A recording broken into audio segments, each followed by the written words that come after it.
There we go. That's a little better.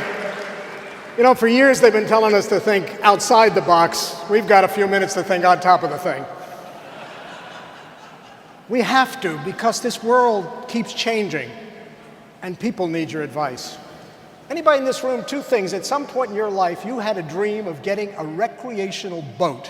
And two, you actually got a boat. Put your hand up, hold them up a second. Come on, let's see them. Now, did the dream include cleaning that thing? How about spending money on it? Was that part of the dream? So we get the dream of humankind, long life, fountain of youth. What's in trouble? How about pension plans, public pension plans particularly? How about health care? And how about relationships? You are going to get married at 22 and stay with this person 118 years? Or worse, get married at 22, divorced at 41, and pay alimony for 99 years? And some of us are in, and many of your clients are in, what is called the sandwich generation. Sandwich between elderly parents and children. But here I am. I'm 120 years old. My 140-year-old parents are living with me. 100-year-old kids just moved back in.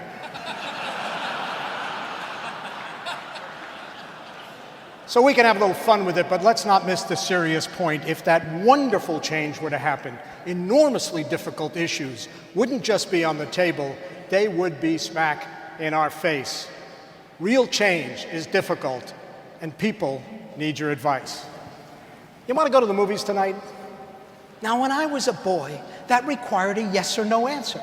How many theaters were within range? One.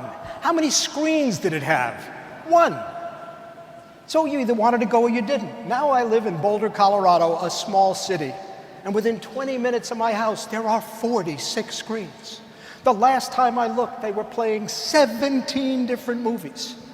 I need an advisor to pick a movie. People need advice. You go in to get an ice cream cone, you're going to get two different scoops. The ice cream store has 31 flavors. They've got 7 kinds of cones and cups. And they've got 24 toppings. Do you know how many choices that is?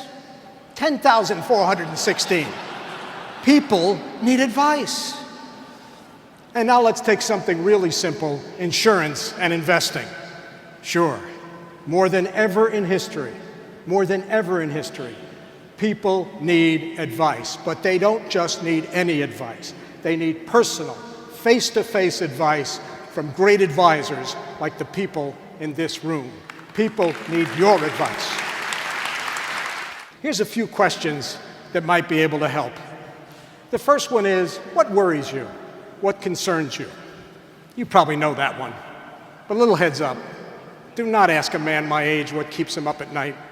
You don't want to know. Ask him what worries him, what concerns him. Here's a question you probably don't know. Who's my client? Who's my client? So I want you to imagine that you and your spouse or partner are all ready to become my client. You're all ready, but I have one more question. Who do you want my client to be? Who do we want your client to be? Us. We're the only ones in the room. Oh, I see people. You see, I see you now, but I also see you in 25 years when you want to retire. I see your children. I see your grandchildren. I see your charities. If there's ever a difficult decision to be made and I need to look out for my client, I want you to tell me who you want my primary client to be. So let's assume they tell you that the primary client should be their children in the event of premature death. Anybody here have any ideas on how to deal with that? Or if they tell you it's them if they become disabled, might that be something you can deal with pretty easily? Sure. But let's say they say it's them in 25 years when they retire. 2 years later, they don't fund their pension plan. They don't save for retirement. They had pressing needs, a sports car and a kitchen. And the two of them now just spent your client's retirement money. And because you asked, you have the right and the responsibility to stand up for your client and to tell them they can't keep doing that. Now, they will have forgotten.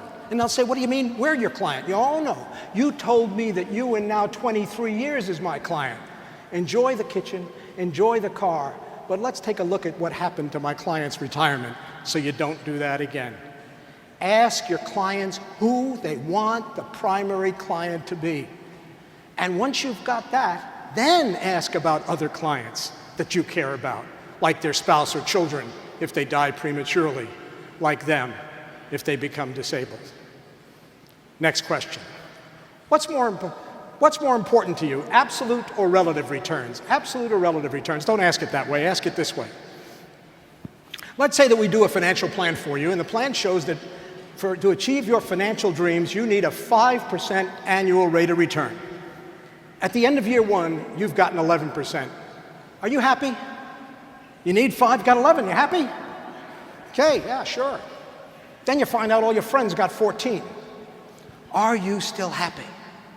You see, if the client is okay with that, it means that the client understands the relationship of risk and reward. It means the client understands that they want an absolute return that achieves their goals. But if they're not happy with that, they're not happy, it means they don't understand, and that you need to talk to them. They are interested in relative returns, and you need to talk to them about risk and reward before they get upset.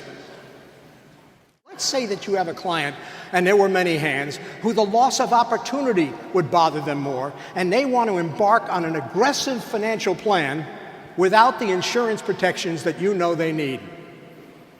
If that happens, take them for a hike in British Columbia, Canada. Take them to the Capilano Bridge. It's a suspension bridge. It goes over a ravine. It moves. How fast would you be willing to walk across this thing? Now look, there are guardrails. Great time to be short. Came to right about here.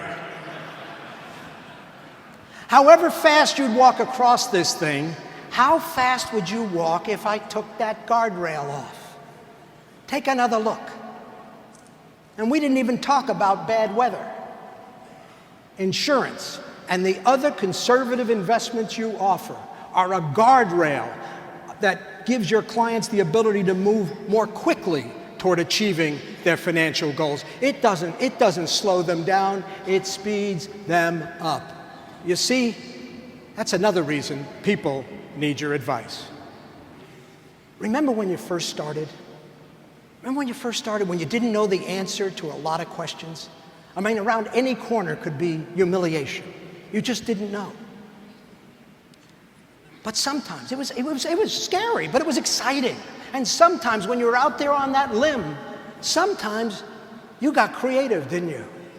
And it was almost, you didn't know where it came from. Where's this coming from? These are coming out of my mouth. This is good. Where's it coming from?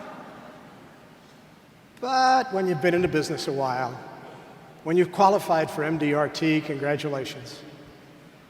You have the answer to most of the questions. That's great. But what about that creative edge? Here's a way to be creative. And you're going to have to be. Because if they come back again and say, no, I do not know what you mean by that. What do you mean by that? All I have to offer is some short ball guy at MDRT told me to try this thing. You're going to do better than that. You see, you have to. Because people need your creativity. People need your expertise. And most of all, people need your advice.